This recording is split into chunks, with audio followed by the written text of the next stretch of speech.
माँ काली का यह बहुत ही भव्य और सुंदर मंदिर इसीपुर बाराहाट की पावन धरती पर बना हुआ है। यहाँ प्रत्येक दिन शिव पुराण महात्म की कथा का पाठ किया जाता है। आप जहाँ कहीं भी हो वहीं से कथा का श्रवण करें। समझ देशवासियों को प्रोफेसर डॉक्टर योगेश कौशल की ओर से जय गुरु ओम।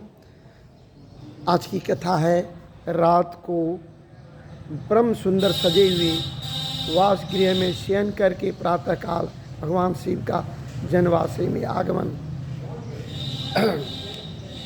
ब्रह्मा जी कहते हैं तदंतर भाग्यवानों में श्रेष्ठ और चतुर गिरिराज हिमवान ने बारातियों को भोजन कराने के लिए अपने आंगन को सुंदर ढंग से सजाया तथा अपने पुत्रों एवं अन्यान पर्वतों को भेजकर शिव सहित सब देवताओं को भोजन के लिए बुलाया। जब सब लोग आ गए तब उनको बड़े आदर के साथ उत्तमोत्तम भोज्य पदार्थों का भोजन कराया। भोजन के पश्चात हाथ मुँह धो कुल्ला करके विष्णु आदि सब देवता विश्राम के लिए प्रसन्नतापूर्वक अपने अपने डेरे में गए। मेना की आज्ञा से साध्वी स्त्रियों ने भगवान शिव से भक्तिपूर्वक प्रार्थना करके उन्हें महान उत्सव से परिपूर्ण सुंदर वास भवन में ठहराया। मेना के दिए हुए मनोहर रत्न सिंहासन पर बैठकर आनंदित हुए शंभु ने उस समय वास मंदिर का निरीक्षण किया।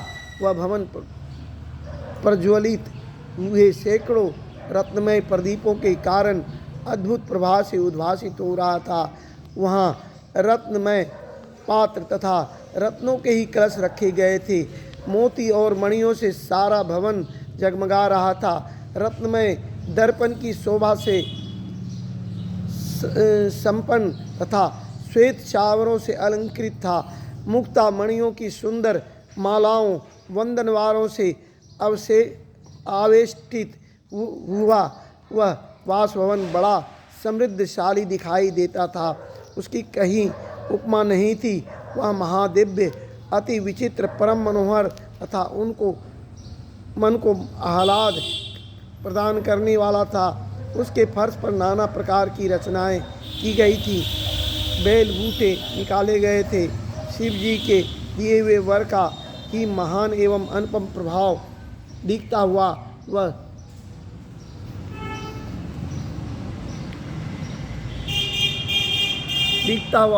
शोभाशाली भवन शिवलोक के नाम से प्रसिद्ध किया गया था। नाना प्रकार के सुगंधित श्रेष्ठ द्रव्यों से सुवासित तथा सुंदर प्रकाश से परिपूर्ण था। वह चंदन और अगर की सम्मिलित गंध फैल रही थी। उस भवन में फूलों की सेज बिछी हुई थी। विश्वकर्मा का बनाया हुआ वह भवन नाना प्रकार के विचित्र चित्रों से सुसज्जित था। श्रेष्ठ रत्नों की सारभूत मणियों से निर्मित सुंदर हारों द्वारा उस वास गृह को अलंकृत किया गया था। उसमें विश्वकर्मा द्वारा निर्मित कृत्रिम वैकुंठ ब्रह्मलोक कैलाश इंद्र भवन तथा शिवलोक आदि दिख रहे थे।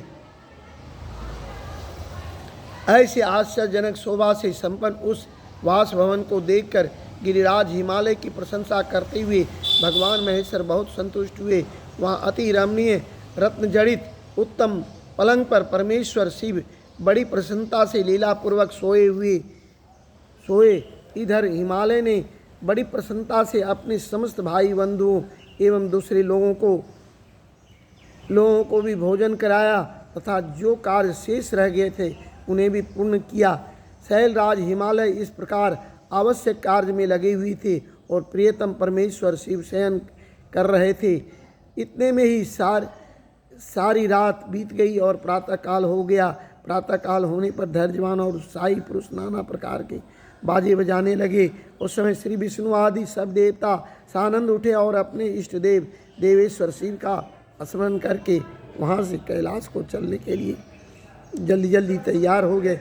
उन्होंने अपने वाहन भी सुसज्जित कर लिए। तत्पश्चात धर्म को शिव के समीप भेजा।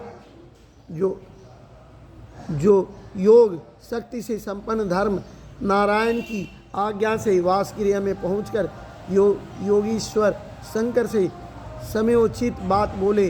प्रथम गणों के स्वामी महेश्वर, उठिए उठिए, आपका कल्याण हो, आप हमारे लिए भी कल्याणकारी होइए। जनवासे में चलिए और वहाँ सब देवताओं को कृतार्थ कीजिए। धर्म की आवाज़ सुनकर भगवान महेश्वर हंसे।